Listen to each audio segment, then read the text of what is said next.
Mimi ni mchungaji wa kanisa la Free Methodist pale Louisville. Bwana Yesu asifiwe sana. Na naomba mama yangu aombe Mungu. Omba.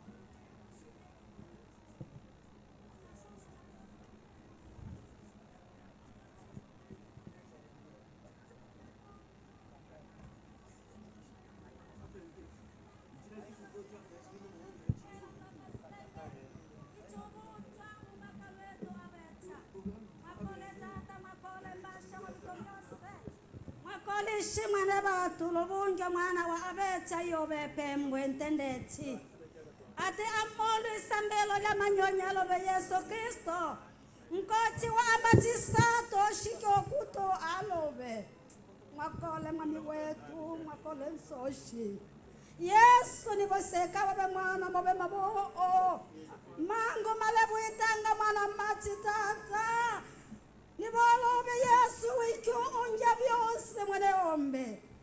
Ocho Yesu mwateleche ndalo. Aswingela ndalo tata. Ombe pango mesu abana Yesu. Nibotana bashewi mwene. Obi mwene tata. Omkeoche pelo chabula. Omkeoche makala mabula. Omelulanga abecha.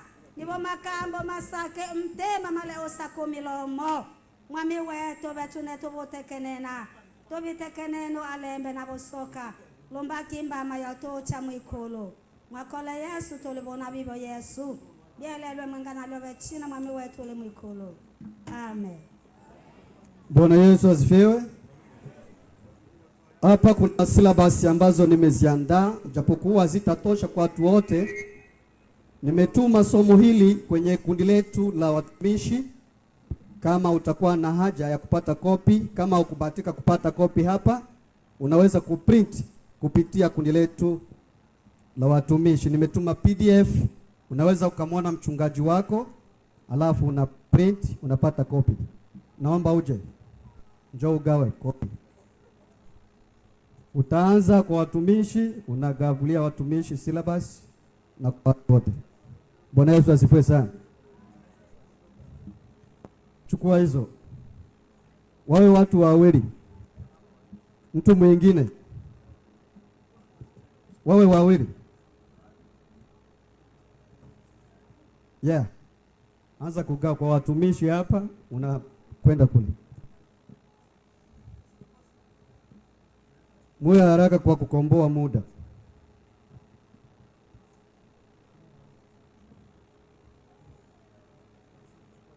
Kwa wale ambao watabahatika tutaprint kupitia kundi letu la watumishi. Nimetuma PDF. Kwa hiyo utamwona mchungaji, alafu anakupa ile PDF. Unaweza kuprint nyumbani kwa kupata somo hili.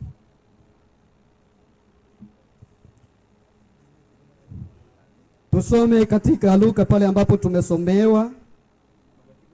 Luka sura ya 2 mstari wa 11.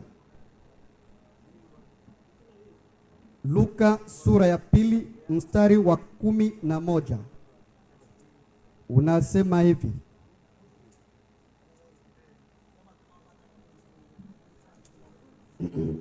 Maana leo katika mji wa Daudi amezaliwa kwa ajili yenu Mwokozi, ndiye Kristo Bwana. Bwana Yesu asifiwe sana. Bwana Yesu asifiwe.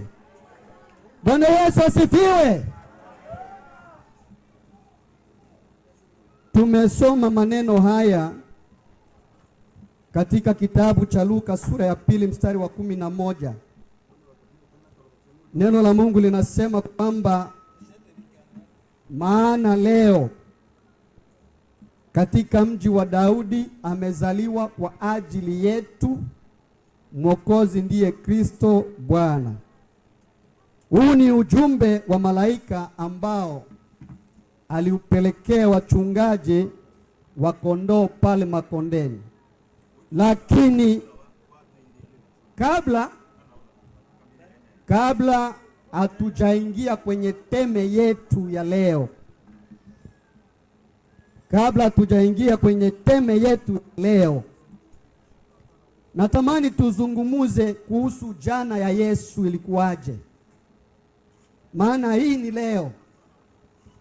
Hii ni leo ya Yesu. Sasa kabla ya kuzungumuza leo ya Yesu, natamani turudi nyuma kidogo. Tuzungumuze kuhusiana na jana ya Yesu ilikuwaje mpaka tupate leo. Bwana Yesu asifiwe sana. Kwa sababu hakuna leo bila jana, si ndio?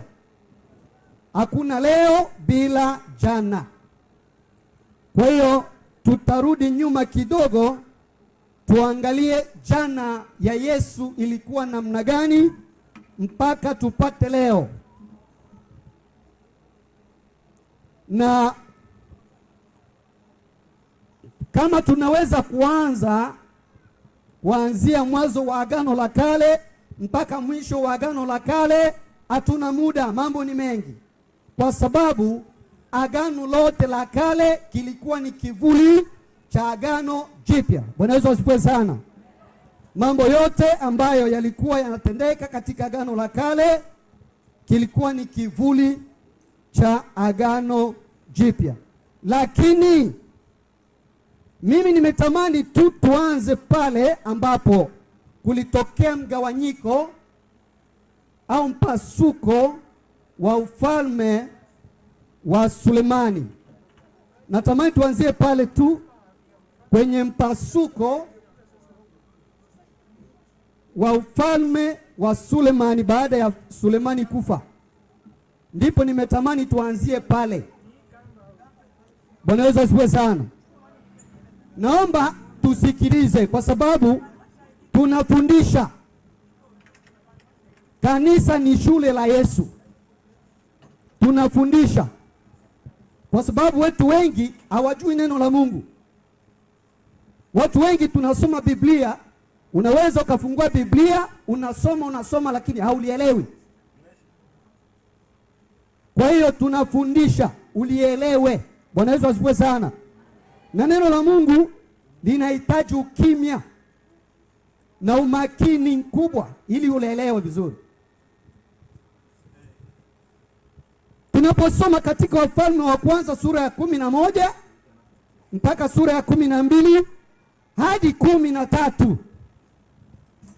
pale kuna historia ya jinsi Mungu alivyochukua maamuzi ya kupasua ufalme wa Israeli mara mbili. Baada ya mfalme Sulemani kumkosea Mungu. Baada ya mfalme Sulemani kumkosea Mungu, Mungu aliamua, alimwambia kwamba kwa sababu umenikosea, baada yako ukifa lazima nitapasua ufalme wako mara mbili. Nitapasua ufalme wako mara mbili. Nimetamani nianze hapo. Kwa hiyo Mungu alipoamua kwamba atapasua ufalme wa Israeli mara mbili, alifanya nini?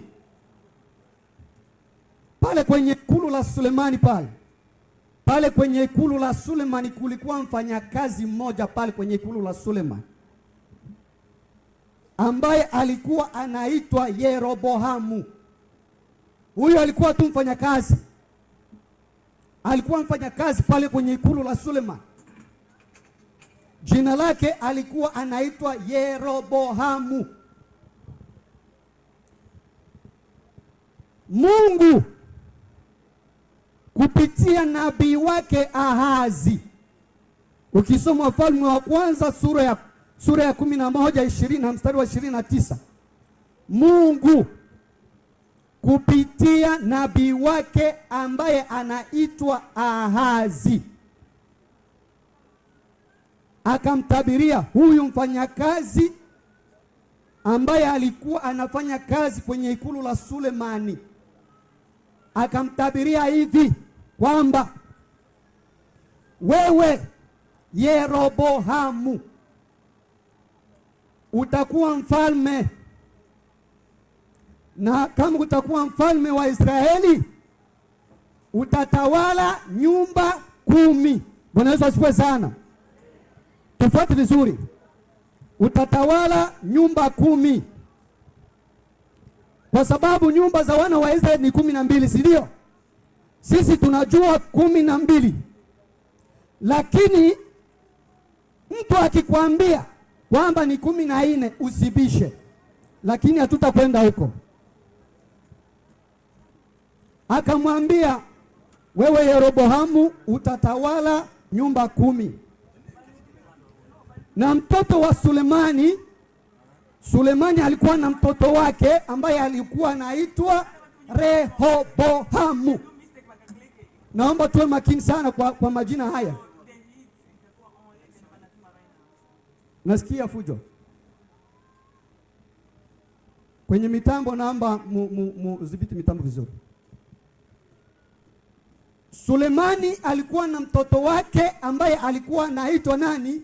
Rehoboamu. Basi huyo Rehoboamu, wakati Sulemani alipokufa, huyo Yeroboamu akachukua kwanza ufalme, akatawala nyumba zote 12 kwanza. Huyo mtoto wa Sulemani akatawala nyumba zote 12 kwanza. Alipotawala nyumba 12, wana wa Israeli, hapa ndipo kulitokea mpasuko. Tufuate vizuri hapa ili tuelewe. Nimesema kwamba kabla hatujafika kwenye teme yetu ya leo, tuangalie jana ya Yesu ilikuwaje. Amen. Basi Rehoboamu mtoto wa Sulemani akatawala nyumba 12. Alipotawala zile nyumba 12, wana wa Israeli wakamwendea, wakamwambia hivi, Eba, wewe baba yako alipotutawala alikuwa anatutesa sana, alikuwa anatufanya hivi, alikuwa anatufanya hivi.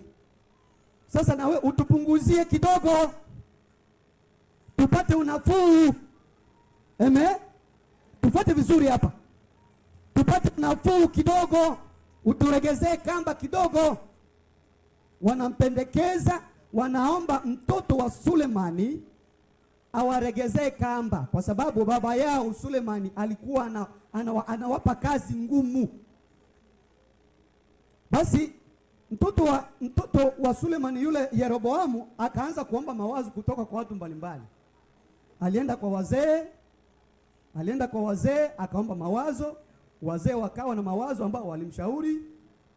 Akatoka kwa wazee akaenda kwa watu wengine akaomba mawazo, wale wengine wakampa ushauri. Sasa akaenda kwa vijana wenzake. Bwana Yesu tusaidie sana. Ashito kwamba akabitoba na mshule makao. Akaenda sasa kuomba ushauri kwa vijana sasa. Yeye akasema hivi, hapa mpaka benumule ule. Hawa Waisraeli hivi, kwa sababu baba yangu Sulemani alikuwa anakaza kamba sana. Sasa wanasema mimi niwaregezee kidogo kamba. Kwamba kabe numu atadabi. Mnajua jibu ambayo vijana walisema? Uwaambie hivi. Hao watoto wa Israeli uwaambie hivi. Kama baba yako Sulemani, mfano, kama baba yako Sulemani alikuwa anawapa kazi ya kufyatua matofali 100 kwa saa. Sasa wewe uwaambie hivi, watakuwa wanafyatua matofali 500 kwa saa. Ni halo watinos. Bwana Yesu tusaidie sana. Akakubali. Akaenda akakusanya wana wa Israeli, akasema hivi, nisikia maoni yenu, na mimi nasema hivi, kama baba Sulemani alikuwa anawapatia kufyatua matofali 100, nimechukua kama mfano, si ndio? Kama baba Sulemani alikuwa anawapatia kufyatua matofali 100 kwa saa, ine wareobwamwi mufetula matofali makani matano sa tatuna lombolono no mwana. Huyu mtoto iko na kiburi sana. Huyu mtoto iko na kiburi sana. Mpasuko kaonekana. Bwana Yesu tusaidie sana. Kiburi inapasua, inaharibu. Kiburi inapasua hata kanisa, si ndio? Kiburi. Kanisa zinapasuka kwa ajili ya kiburi. Kiongozi wa kanisa akiwa na kiburi, asikilizi maonyo, asikilizi mashauri, kanisa linapasuka. Kiburi. Wakakatika nyumba 10, makabila 10 yakaenda kaskazini mwa Palestina. Nyumba 10 zikaenda kaskazini mwa Palestina. Wakaorganize utawala wao pale. Wakasema nini? Betuto solo mbolo na beni. Sisi tutangozwa na nani? Wakakubaliana kwamba wamuite Yeroboamu. Bwana Yesu asifiwe sana. Yule mfanyakazi ambaye alikuwa anafanya kazi kwenye ikulu la nani? La Sulemani. Amen. Kukabaki nyumba ngapi? 2. Nyumba ya Yuda na nyumba ya Benjamin. Si ndio? Zile nyumba 10 zikachagua kwamba kapitale yao itakuwa Samaria, na zile nyumba 2 Yuda na Benjamini kapitale yao Yerusalemu. Sasa munifuate vizuri hapa sasa. Hapa sasa muwe makini. Muwe makini sasa hapa. Baadhi ya zile nyumba 2 za Wayahudi na wale wa Benjamini, kulijitokeza watu wengine ambao hawakufurahishwa na ile kauli ya mtoto wa Sulemani. Na wao bana benjo bwana mumwambie benjo ameswahili watu bwana. Wakabenjo, si ndio? Wakakataa kuongozwa. Wakasema hapana, na sisi hata kama sisi ni Wayahudi, hata kama sisi ni wa nyumba ya Benjamini, ono mwana wa Sulemani andobale ndukuchetu enu kauli ya sisolo. Na wao pia wakaenda kujiunga na zile nyumba 10. Sasa hapa sasa haina udhibitisho kimaandiko, haina udhibitisho kihistoria. Wanasema inawezekana wazazi wa Yusufu na wazazi wa Mariamu na wao pia walikuwa kati ya wale watu ambao walikataa kuongozwa na mtoto wa Sulemani, wakaenda kujiunga na zile nyumba 10. Amen. Mpaka wakaanza kupatikana katika mji wa Galilaya. Bwana Yesu asifiwe sana. Nimepata picha pale. Nimepata kale kapita kidogo. Bwana Yesu asifiwe sana. Na Mungu alifanya hivyo. Mungu alifanya hivyo. Moja kati ya nyumba ya Wayahudi watoke wasiongozwe na mtoto wa Sulemani, ili litimie andiko la nabii ambaye hajulikani jina. Ukisoma kwenye Mathayo sura ya 2 mstari wa 23, kuna nabii ambaye hajulikani jina. Huyo nabii alisema hivi: atakayezaliwa ataitwa Mnazarayo. Ina maana Mnazareti. Bwana Yesu asifiwe sana. Bwana Yesu asifiwe sana. Ina maana baada ya Yahudi balo matoa olya iyojunga na baada na chile numbi omi abile mwene ombelo mbaka uyu nabii wano nabii ushiki we china o Mathayo sura 2 na mamabe na 3 utimilie. Atakayezaliwa ataitwa Mnazarayo. Bwana Yesu asifiwe sana. Lakini pia kuna wengine walitamani kuhamia kule kwa sababu ya kupenda samaki. Ole bange juu ya melo mbaka Galilaya eli monga na bahari ya Galilaya. Sasa kuna wengine waliamua kuhamia kule Lombakalwa Maero. Ionda eswe. Amechanjwa manga. Wengine wakasema mimi nitakwenda kukaa pamoja na zile nyumba 10. Kwa sababu wako pembezoni ya bahari ya Galilaya. Wakaanza kuishi pale. Bwana asifiwe sana. Unapoulizwa miji ya Galilaya, Galilaya ni kama vile mkoa. Ni kama vile mkoa ambao sasa una masiri yake. Na kati ya siri zake kuna Nazareti, kuna Kana ya Galilaya, kuna Kapernaumu, kuna Magdala. Magdala ndipo ambapo kulitoka yule Mariamu Magdalene. Ina maana lile jina la Mariamu Magdalene linamaanisha kwamba Mariamu Magdalene alitoka Magdala. Bwana Yesu asifiwe sana. Kuna Naini, kuna Korazini, kuna Tiberia na Betsaida. Amechangiwe.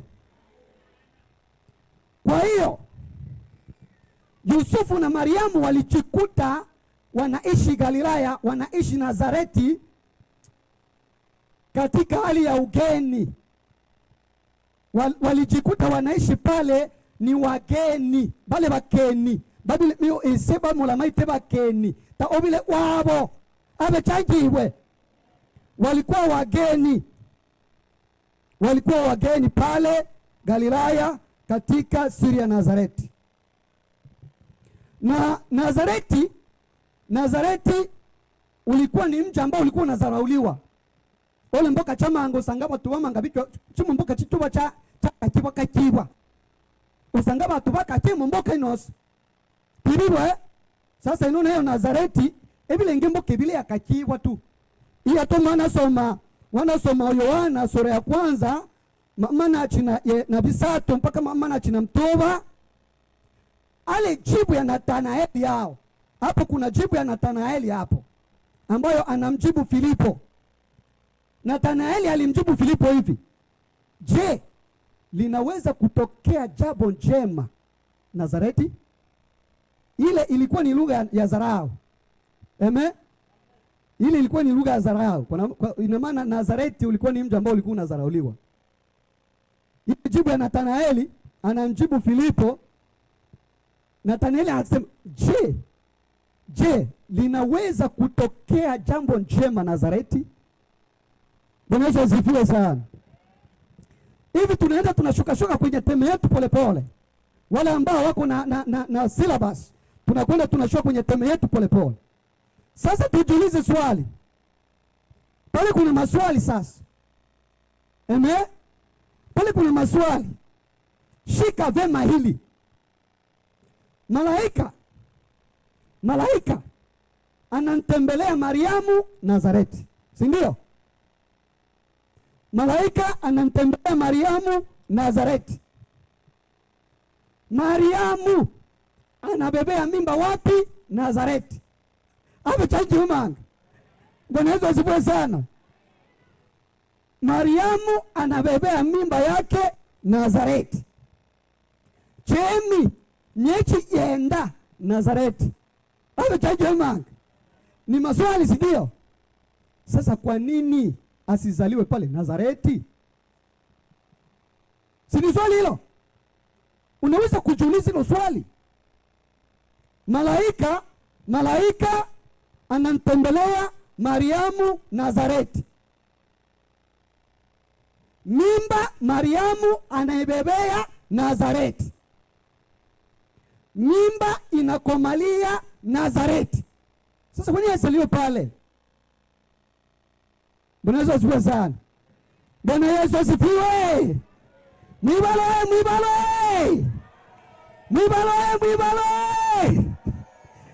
Kwa nini asizaliwe pale Nazareti? Kama tulivyosema, mambo yote ambayo yalipita katika Agano la Kale kilikuwa ni kivuli cha Agano Jipya. Bwana Yesu asifiwe sana. Katika Agano la Kale Mungu kupitia kinywa cha manabii wake alikuwa ameshatoa unabii kwamba Yesu atazaliwa wapi? Bethlehem. Amechangiwe. Tushisome. Tushisome maandiko. Ina maana sababu ya Yesu kutokuzaliwa pale Nazareti, kuna sababu mbili. Kuna sababu mbili. Sababu ya kwanza, kutimiza unabii wa Balaamu. Hesabu 24 mstari wa 17 hadi 19, ambayo yuko chapu anaweza kusoma pale. Amen. Hesabu 24 17 hadi 19. Yule bwana iko hapa. Namuona lakini si sasa, namtazama lakini si karibu. Katika wapi? Katika wapi? Simia pale. Aliposema Yakobo alimaanisha Bethlehemu, kwa sababu Yakobo alikuwa anaishi Bethlehemu. Bwana Yesu asifiwe sana. Amechajiwe. Bwana Yesu asifiwe sana. Aliposema nyota itatokea katika Yakobo, alimaanisha nyota itatokea wapi? Bethlehemu, kwa sababu Yakobo alikuwa anaishi wapi? Bethlehemu. Bwana Yesu asifiwe sana. Bwana Yesu asifiwe. Bwana Yesu asifiwe. Jambo lingine, Mika. Chukua Mika ndugu yangu, tumishi. Fungua Mika sura ya 5 mstari wa 2. Bali wewe Bethlehemu Efrata,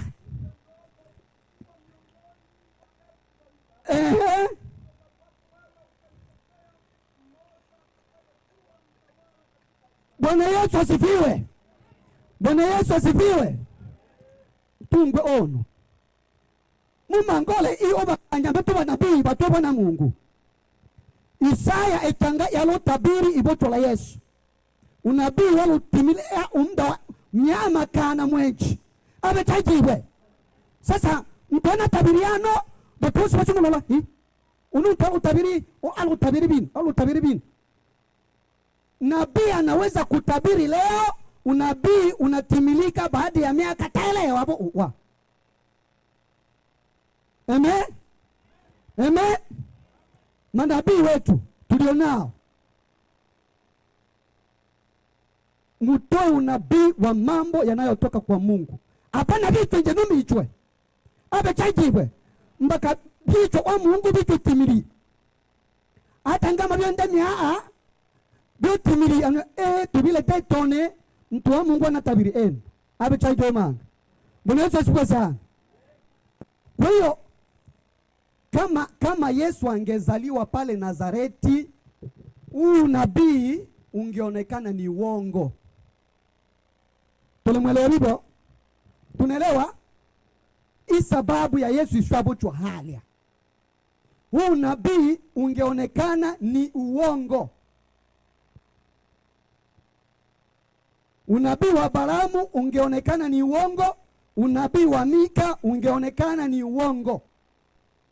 Lakini kwa sababu Mungu ni Mungu, bachuma langa msingibi kibele tunasahau. Lakini Mungu ni Mungu, anakumbuka.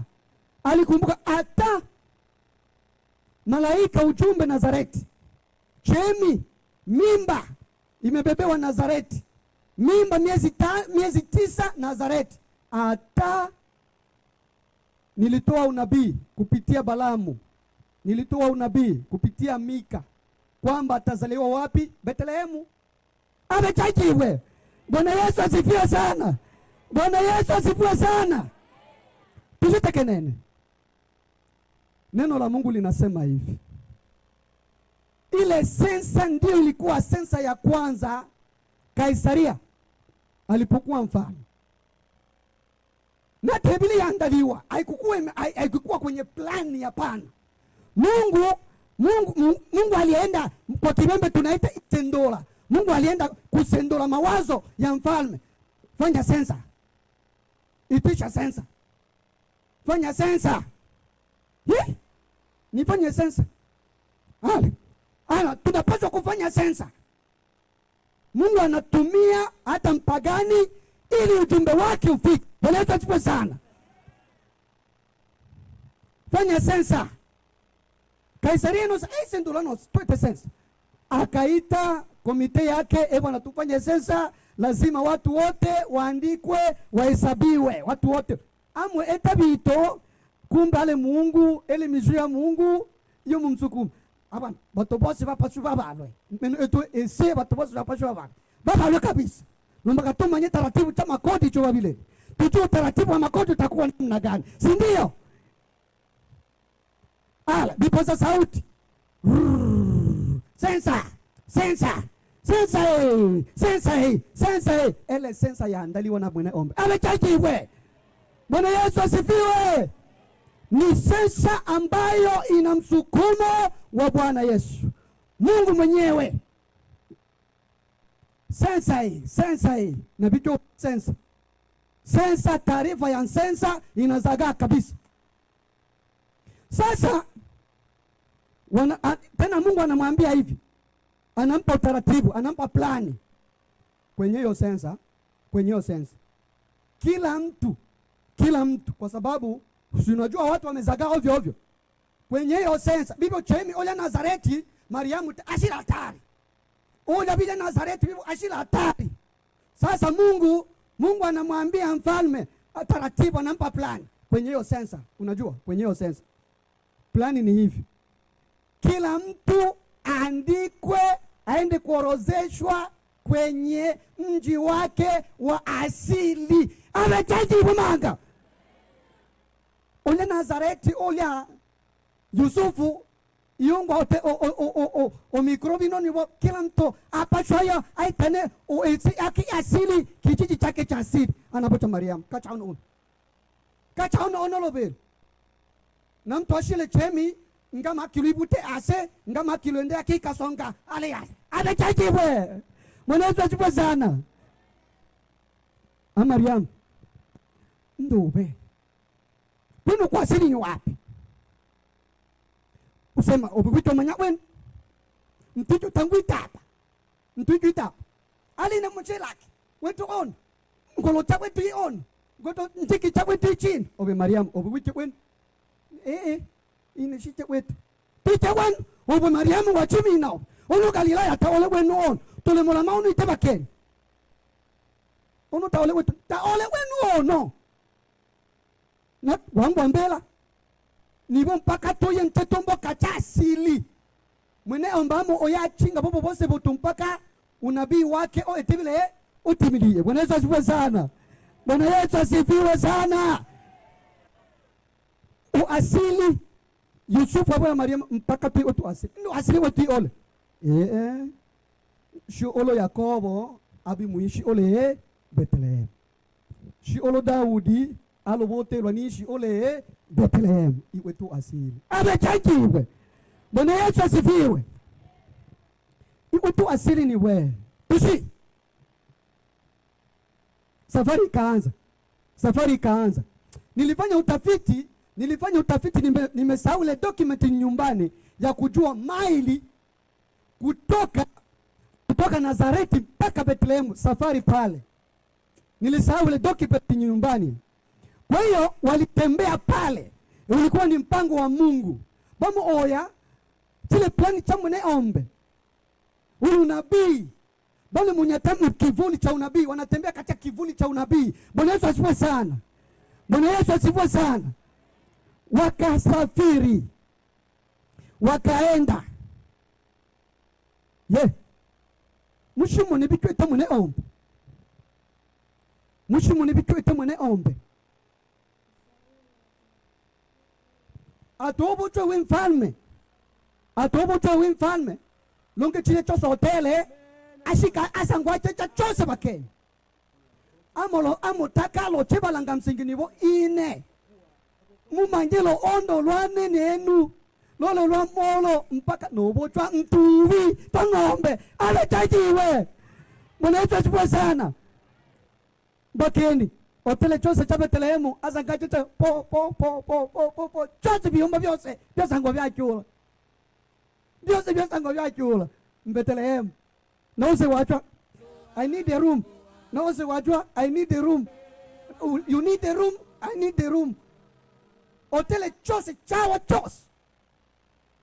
Asa ngwa chochi. Ni wini wa mwene mpaka no pruvu venu valanga msengelo ondo lwane omwe ntu vita ngombe. Mumlemba na molela ngombe. Imisi yobo chawe chajwe mag. Bwana Yesu asifiwe sana. Bwana Yesu asifiwe. Bwana Yesu asifiwe.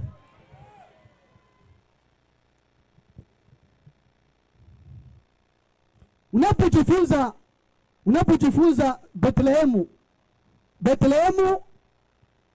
Bethlehemu ndiko alikoishi mababu zao Yakobo, Daudi. Unaposoma Mwanzo 35:16. Amen. Utaona pale kuna jina Efrati pale, Efrata. Efrata ni mahali ambapo alizikwa mke wa Yakobo, Raheli.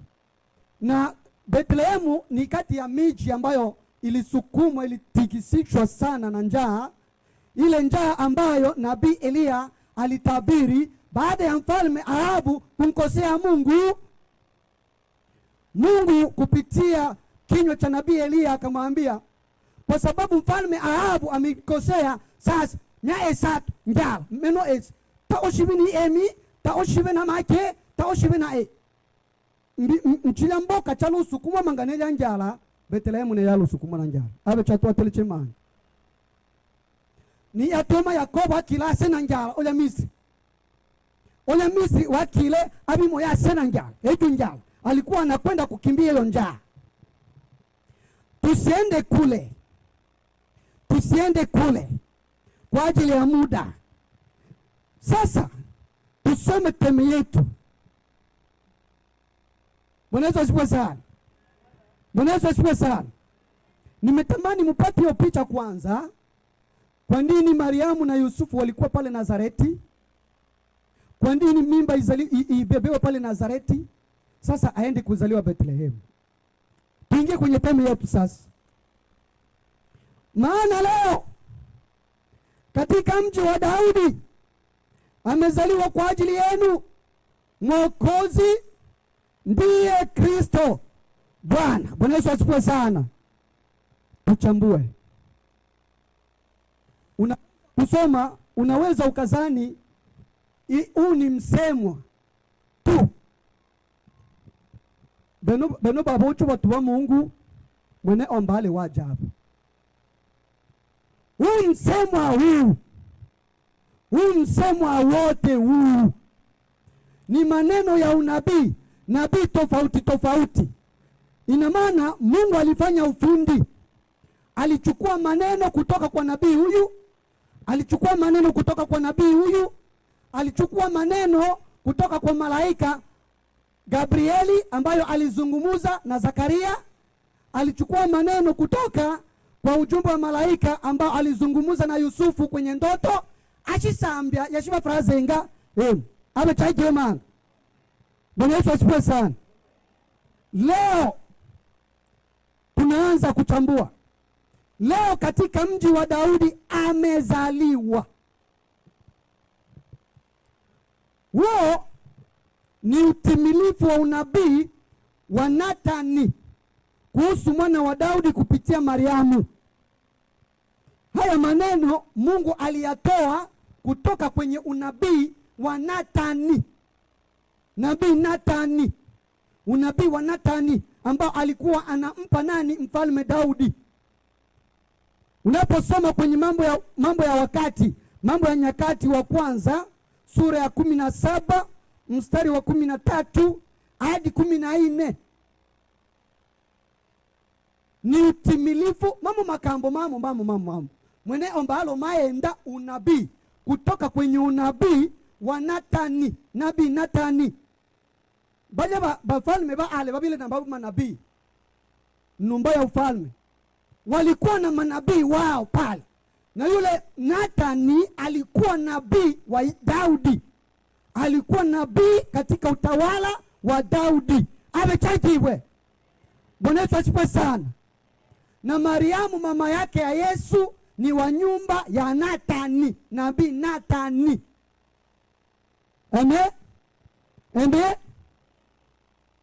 Kwa hiyo haya maneno ukisoma Mambo ya Nyakati wa kwanza 17, 13 mpaka 14. Leo katika mji wa Daudi amezaliwa. Ukisoma pale utakuta hayo maneno yako pale. Ukisoma pia kwenye Luka sura ya kwanza mstari wa 26 hadi 38. Hayo maneno utakuta pale. Ukisoma pia kwenye Luka sura ya kwanza 32 mpaka 33. Anasema huyo atakuwa mkuu, ataitwa mwana wa aliye juu, na Bwana Mungu atampa kiti cha enzi cha nani? Cha Daudi baba yake. Abechaji manga. Bwana Yesu asifiwe. Ina maana hayo ni maneno mabili makambo manabii Natani alimusaulela Daudi. Yusu ipoto la mwabii wetu Yesu Kristo. Abechaji manga. Bwana Yesu asifiwe sana. Neno la pili, jambo la pili. Kwa ajili yenu Mwokozi. Kwa ajili yenu Mwokozi.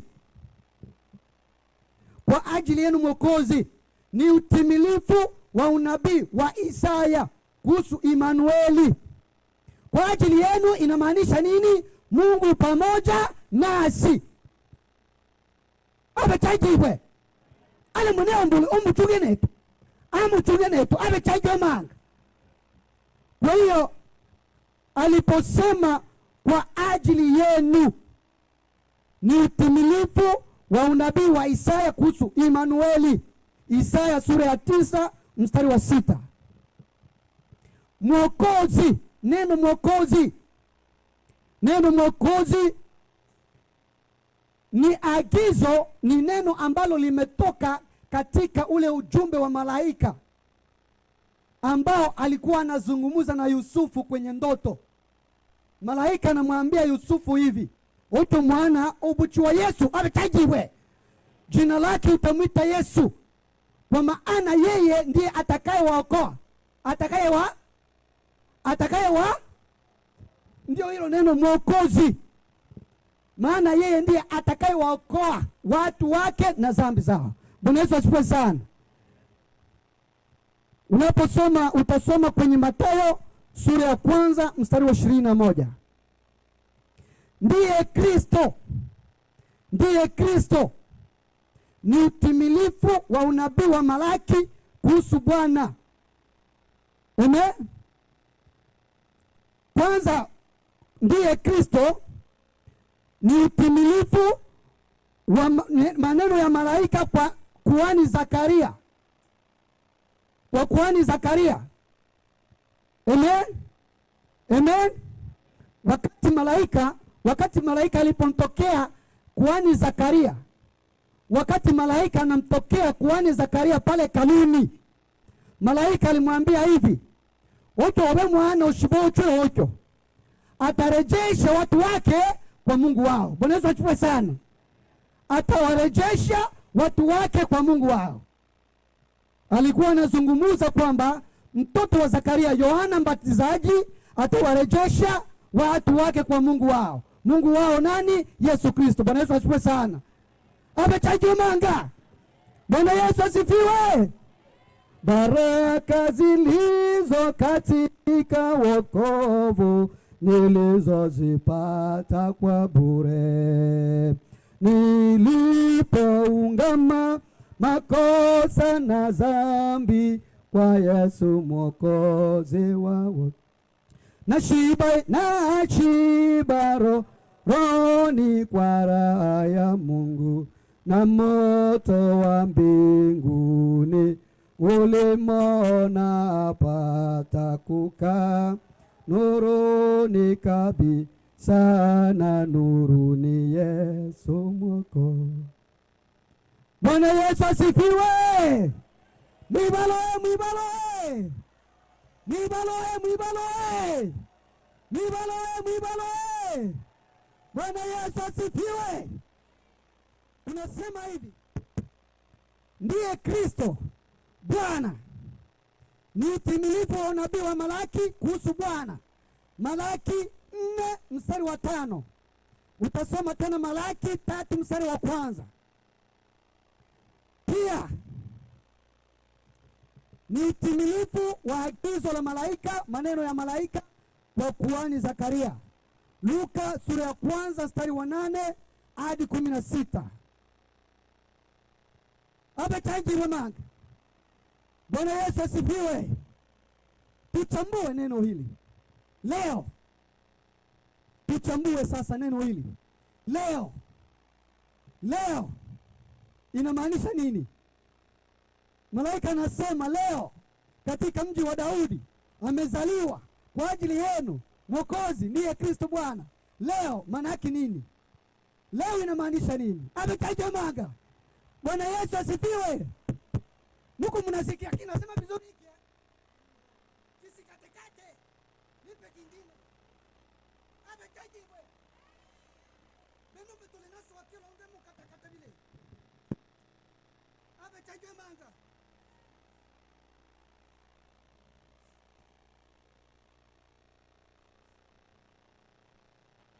Sasa hii furaha inaanza kufanya nini?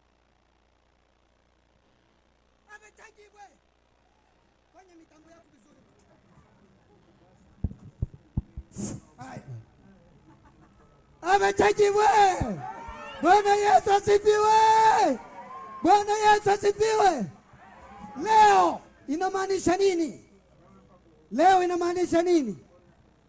Leo kokota vizuri. Leo inamaanisha nini?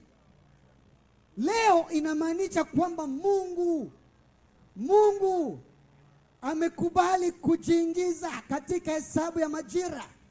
Mungu wa milele, Mungu asiye na mwanzo, Mungu asiye na mwisho, Mungu ambaye hakuzaliwa lakini alikubali yeye kujiingiza katika kalenda ya kibinadamu. Ametegemanga. Sasa yeye alikubali sasa wanadamu waanze kumuita sasa kwamba Mungu amechakuwa na miezi 8. Mungu ashina na siku 8. Waisraeli walikuwa wanatahiri mtoto akishafikisha siku 8. Yesu naye alipofikisha siku 8 akatahiriwa. Una daktari walotahiri Yesu ebutabili kama mtahiri mwanao. Abetajiwe. Bwana Yesu asifiwe sana. Ule daktari ambaye alitahiri Yesu akujua kama anatahiri Mungu. Eleka abetajiwe manga. Bwana Yesu asifiwe sana. Bwana Yesu asifiwe sana. Sasa Mungu mwenyewe anasema kwamba mimi ambaye sina mwanzo, ambaye sikuumbwa, nimekubali kwenda kujiingiza katika kalenda ya mwanadamu. Wanadamu waanze kuniita sasa kwamba mimi Mungu niko na miaka 2, niko na miaka 3. Amechanjwa manga. Bwana Yesu asifiwe. Bwana Yesu asifiwe. Sasa wakati ituma ba Israeli wapi mutangana. Ashiba Benuta mwike. Shi olo wenu Ibrahimu alo so wakili mona lo nulusuku. Mona bene. Ono mwana. Oboshi na otanya ama omi matan. Oshimotana nibo Ibrahimu alo so wakili mona lo nulusuku. Nana lo mona bene. Ono mwana. Kumbale abechewa ale nale abechaje manga. Bwana Yesu asifiwe sana. Mzee wa siku. Amen. Ashibabwela nibo kabla ya Ibrahimu ibochwa ininishibile. Bwana Yesu asifiwe sana. Bwana Yesu asifiwe sana. Bwana Yesu asifiwe. Bwana Yesu asifiwe. Ndio maana ya leo hiyo. Leo Mungu amekubali kujiingiza katika kalenda ya kibinadamu. Sasa Mungu ambaye hana mwanzo, hana mwisho, tosobochewe Mungu achile namia ebili. Ye? Ba Israeli walikuwa wanarisisha mtoto wao mali akifikisha miaka 30. Yesu naye wakati alipofikisha miaka 30, Mungu naye alipofikisha miaka 30, Mungu naye akatangaza. Mnajua siku alipotangazwa Waisraeli walikuwa wanarisisha na kumtangazisha mtoto wao akishafikisha miaka 30, wanafanya sherehe. Sasa wanasema wanamtangazia, wanasema oni wane mwana on nani nana hawa hiyo sirisi chane mali chos abe change man. Ye naye kati alipofikisha miaka 30, Mungu naye akamtangaza. Mnajua alipotangazwa ni pale alipobatizwa katika mto Yordani. Mungu anamtangazisha. Bwana Yesu asifiwe sana. Bwana Yesu asifiwe sana. Anaenda kubatizwa, Mungu anatangaza kwamba huyu ndiye mwanangu mpendwa, nimependezwa naye. Bwana sana. Chanja achi. Akamzisha mali zake zote. Akaanza sakaza. Atotoleo tulimbete vya mobiele. Abe chajwe man. Tulimbete vya mobiele. Abe chajwe man. Amezaliwa. Maana yake nini? Amezaliwa inamaanisha kwamba Mungu amekubali kujiingiza katika kanuni za viumbe.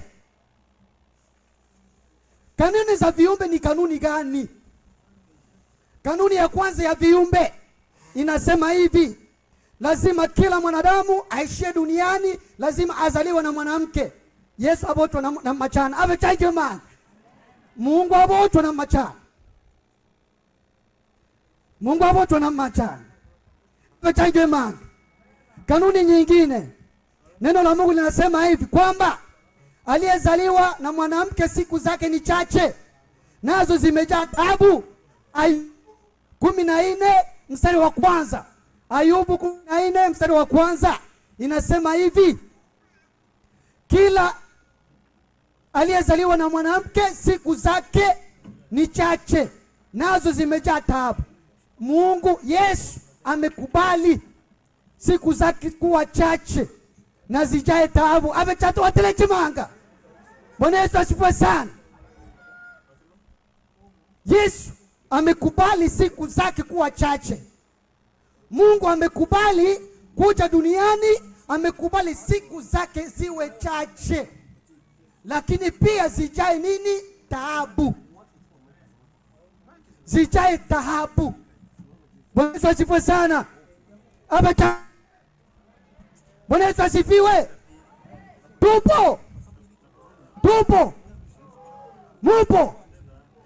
pe Yesu kama tupo. Bwana Yesu asifiwe sana.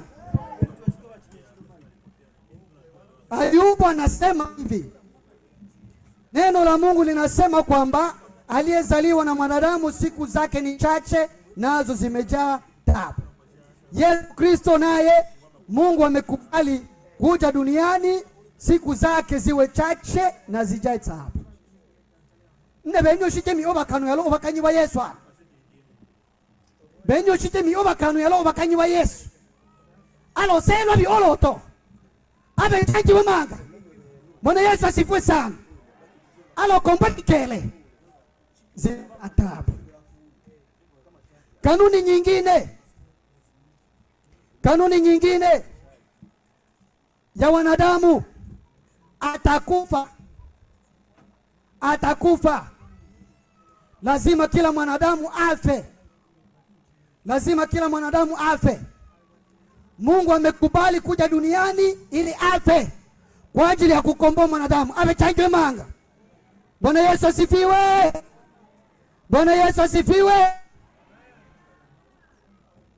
Alitimiza andiko la Mwanzo sura ya 3 mstari wa 15, pale ambapo mwalimu wa jana aligusia akasema hivi: na nitaweka uadui kati yako na mwanadamu. Bwana Yesu asifiwe sana. Na huu utakuponda kichwa.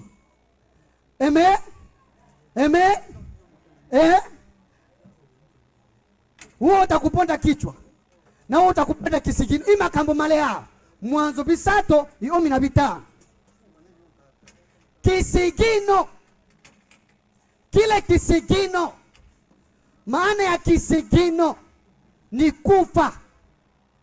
Eme, kisigino ni kufa. Ina maana Mungu alikuwa anakumbuka kwamba lazima atakuja duniani kufa kwa ajili ya ukombozi wa mwanadamu. Bwana Yesu asifiwe sana. Ndio maana ya kile kisigino. Jambo lingine,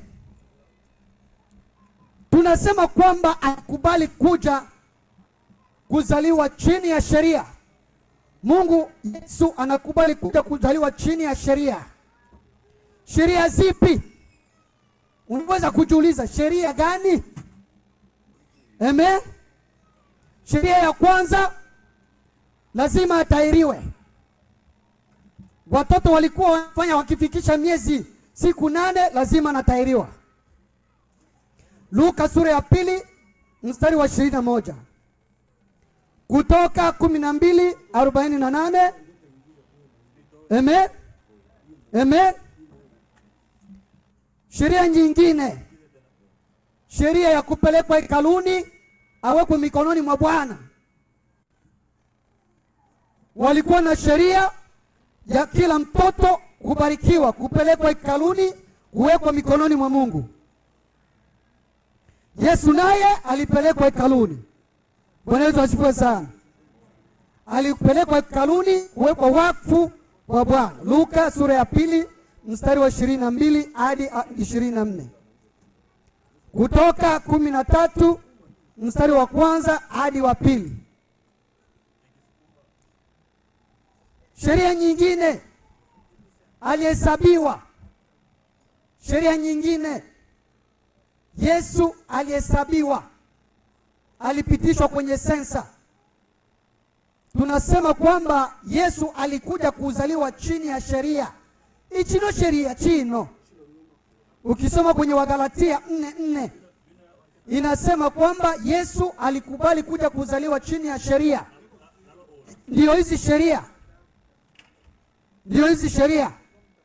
Alihesabiwa sensa. Luka sura ya 2 mstari wa 4 hadi 7. Bwana Yesu asifiwe sana. Katika mji wa Daudi, katika mji wa Daudi ilimaanisha kwamba Mungu asiyepimika kwa vipimo amekubali kujiingiza katika kipimo cha eneo. Mweneombe wa eneo esi yose. Mweneombe wa eneo esi yose. Alo wacha ichuingela muhimu eneo la Daudi. Mji wa Daudi. Bwana Yesu asifiwe sana. Bwana Yesu asifiwe sana.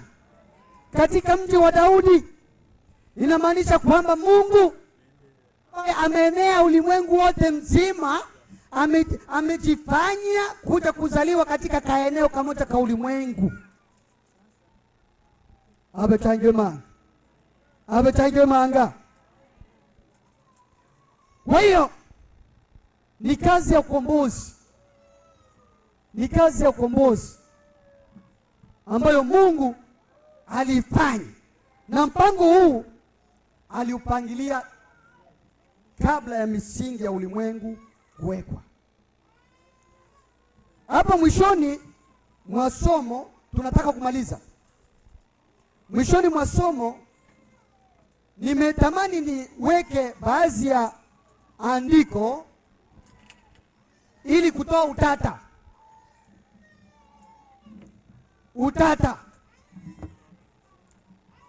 Yesu alikuwa Mungu kweli kweli na alikuwa mwanadamu kweli kweli. Abechajibwe.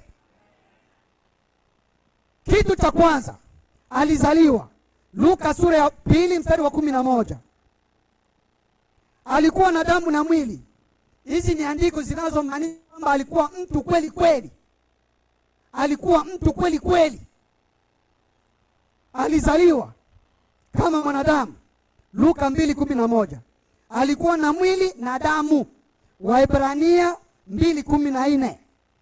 Alikuwa ina maana alikuwa kwa kimo, akila ola, alikuwa kwa kimo. Luka 2:40 akila ola. Yesu alikuwa unamwanamu ola kabisa, unamwanamu ya ola on ave taige manga. Ina maana alikuwa mtu kweli kweli, alikuwa na haja ya kujifunza. Kama mwanadamu hakujua yote, kama vile mwanadamu hajui mambo yote, Yesu naye alikuwa na haja ya kujifunza. Luka 2:46, Marko 13:32, Matendo ya Mitume 1:7. Jambo lingine, Yesu alikuwa na njaa. Mathayo 4:2. Alikuwa na kiu. Yohana 4:7-19. Yohana 4:7. Pia Yohana 19:28. Hizi ni andiko ambazo zitakusaidia. Na maana haya ni mambo ambayo yanaonyesha kwamba Yesu alikuwa mtu kweli kweli. Alikuwa Mungu kweli kweli, alikuwa mwanadamu kweli kweli. Amechajwe manga. Usio na mashaka. Alikuwa na uchovu kama mwanadamu, alikuwa na uchovu hata na udhaifu. Yohana 4:6, Mathayo 8:24, Luka 22:43-44. Alikuwa na huzuni na kulia. Yohana 11:35. Alifadhaika katika ziki na kuhangaika. Luka 12:50, Marko 14:33. Alipata ziki ya kufa kama mwanadamu. Luka 23:46, Yohana 19:30. Alikuwa mwanadamu kamili. Timotheo wa kwanza sura ya 2 mstari wa 5. Alijaribiwa sawasawa na sisi wanadamu. Waebrania 4:15. Alijifunza kutii. Waebrania 5:8.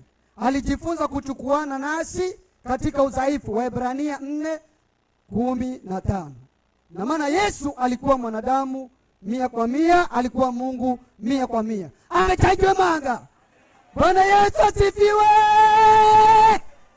Bwana Yesu asifiwe! Tumejifunza mambo mengi leo.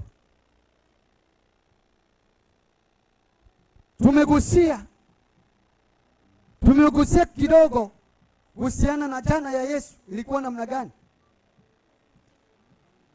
Tuliona kwa sababu gani Mariamu na Yusufu walijikuta wako Galilaya kivipi.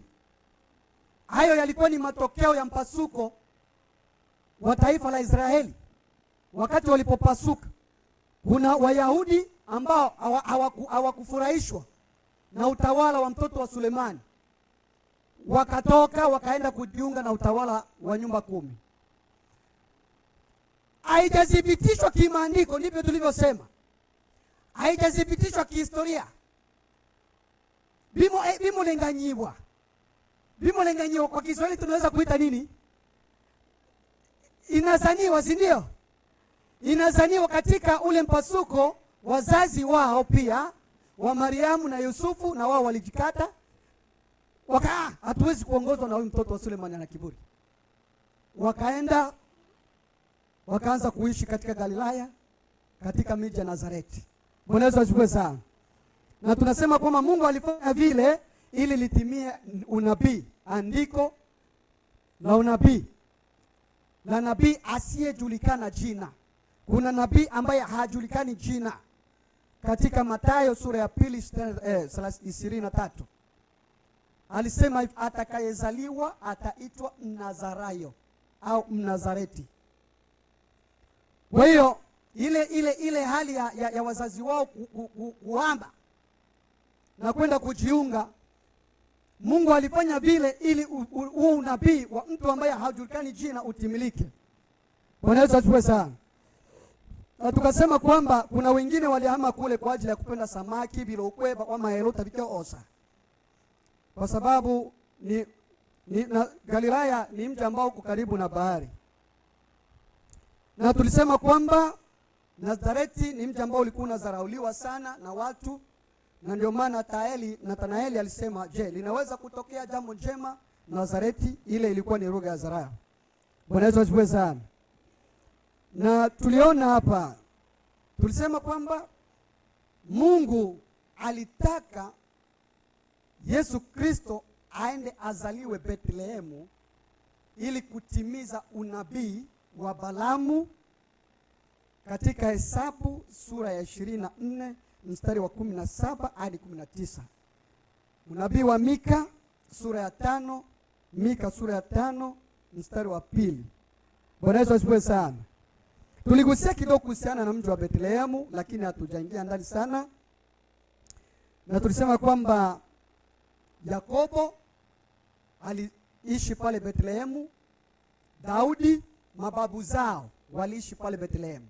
Na ndio maana mji wa Bethlehemu ulionekana kwamba ndio mji wa asili wa Yusufu na Mariamu. Bwana Yesu asifiwe sana.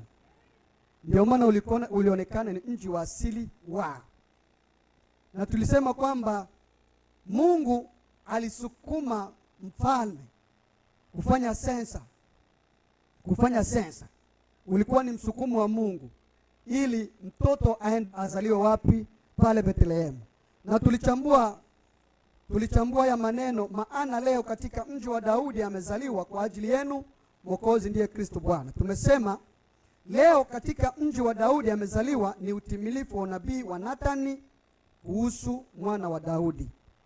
Nathani alikuwa ni nabii katika nyumba ya kifalme ya Daudi. Amen.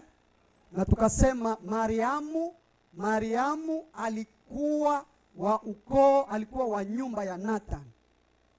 Na Yusufu alikuwa wa nyumba ya Yehoyakimu. Yusufu alikuwa kijana wa nyumba ya Yehoyakimu, mfalme Yehoyakimu, yule ambaye alilaaniwa na Mungu. Mungu alilaani akamwambia hivi, kwa sababu wewe umenikosea, taoshi tawalo ngimtu nyobenum. Amen. Kwa sababu ya Yehoyakimu alipomkosea Mungu, Mungu akamlaani akasema hivi, hakuna mtu mwingine ambaye atatawala katika nyumba yako. Na ndio maana Yesu anaitwa chipukizi la Yesu. Abechajwe manga. Kwa sababu gani? Alitoka katika nyumba ya Yehoyakimu. Amen. Amen. Na ndio maana tena Mungu aliepusha Yusufu na Mariamu wasikutanane kindoa ili kuepusha damu ya nyumba iliyolaaniwa ya Yehoyakimu isichangamane na damu ya Yesu Kristo. Amechajibwe. Bwana Yesu asifiwe sana. Mambo ya Mungu yalikuwa yamesharatibiwa. Amen. Amen. Kwa hiyo tumesema hapo leo, maana yake kwa ajili yenu Mwokozi, utimilifu wa unabii wa Isaya, ndiye Kristo Bwana, utimilifu wa unabii wa Malaki kuhusu Bwana. Na tumechambua maneno ya leo. Leo tumesema kwamba Mungu amekubali kuja kujiingiza katika kalenda ya mwanadamu. Pili, amekubali kuja kujiingiza katika kanuni ya wanadamu. Amen. Bwana Yesu asifiwe. Na mwishowe tumeonyesha vifungo ambavyo vimeonyesha kwamba Yesu alikuwa mwanadamu kweli kweli. Yesu alikuwa mwanadamu kweli kweli na alikuwa Mungu kweli kweli. Sasa swali ni kwako. Hivi Yesu amezaliwa? Yesu amezaliwa leo? Yesu amezaliwa leo? Yesu amezaliwa leo, si ndio? Amezaliwa leo, si ndio? Bino benebe na boto mwobi ntema. Bino aboto mwobi ntema. Batenda ndio batangwa chami saimu iko. Otende ndio na uchunguze biole. Uchunguze jinsi ulivyo ndivyo useme ndio, si ndio? Ni soto ya swali bini. Hivi Yesu amezaliwa ndani yako? Leo. Pandisha kidole. Bwana Yesu asifiwe. ole bashete misai, ole bashete misai. Kuko watu biku bitengwa kiroho, ole watu bili bitengwa kiroho tabacho ola. Watu wako bitengwa. Unajua etengwa kiroho? Wewe unajua etengwa kiroho? Etengwa unajua? Mwambie etengwa kwa Kiswahili ajue. Kuna wako bitengwa ambao wakui kiroho. Mtomo ola amu wa mkanisa mlobonga mia anamia. Kitu ambacho kinakusababisha usikue kiroho ni dhambi. Ole batu pale mwa bitengwa makanisa. Mwa bitengwa makanisa. Batu wale bitengwa bweka pole kwa obiba etengwa tole muola bweka babe obiba etengwa abe chatu atile chemanga ito matotena oe chemsai otene nibo luno lusuku yetu abota mile angabe nebe tole etengwa angabe nebe tole etengwa washe chemsai lakini angole etengwa hapana chansai. Bwana Yesu asifiwe sana. Bwana Yesu asifiwe sana. Bwana Yesu asifiwe. Bitengwa bile binga bya tumisai mikolo tamone bitengwa. Tamuso tamisai. Tamulemo. Bwana Yesu asifiwe. Sisi sote Yesu amezaliwa ndani yetu. Amezaliwa ndani yetu. Bwana Yesu asifiwe sana. Bwana Yesu asifiwe. Tumpepe Yesu. Tumpepe Yesu Kristo. Na Mungu abariki neno lake. Amen.